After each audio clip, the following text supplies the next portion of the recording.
Сайн байцгаана уу? За би энэ SD Design-тай хамтраад Гуанчжоу хотод хувцсны сэмпл үйлдвэр байгуулад байгаа. Тэгээд хаяада зав зай гарвал гадуур гараад бас онгодоо хөглөх зорилгоор гоё юм үзэж байгаа.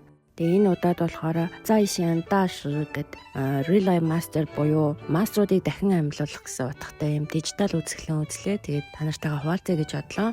За тэгээд дотгошоо оронгууд үзэсгэлэнгийн танхим ингээ өрөө тасалгаа болгоно өөрийн гэсэн гоё өнгө төрхтэй маш гоё зохион байгуулсан байсан. Дэлхийн алдартай бүх зураг бүтээлүүд бол энд ингээ багтсан. Гэхдээ сонирхолтой байдлаар үзүүштэй хармаар тийм гоё орчин бүрдүүлж чадсан байсан. За тэгээд энэ дунд бол нэг зургийг анхаарал татсан. Энэ Маратын өхөл гэдэг юм алдартай зураг байдаг. Тэр нэг хүн харахад нэг өгцөн үний зураг шиг. Тэгээд энэ бол үннийг харуулсан юм маш алдартай зураг байдаг. Тэгээд би дараа энийг яагаад ийм алдартай байдгийг гэдгийг тусад нь рилс оруулаад тайлбарлаж өгье. Ер нь үзэсгэлэн юм уу ямар нэг юм үзэх болонгод ерөөсөө зураг авч болдгоо байдаг. Тэгэд энэ сүүлийн үеийн үзэсгэлэнгүүд бол зураг авах боломжтойгоор бүр зураг авах орчныг нь бүрдүүлж өгсөн байдаг.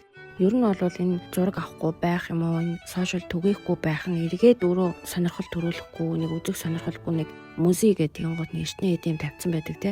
Галерей гэдэг юм гот нэг тийм ойлгоход хэцүү юм зургнууд тавьсан одоо хинч ойлгохгүй тийм. Тэгээд одоо сүүлийн үед бол хүмүүс үзэсгэлэн үзэх хэдэр юм харьцангуй нэмэгдэж байна л да. Тэгээд хүмүүс гоё тоглолт үздэг, галерей үздэг болоосай гэж би хүсэж байгаа. Тийм болохоор би энэ рилсийг бэлтгэж оруулъя гэж бодсон.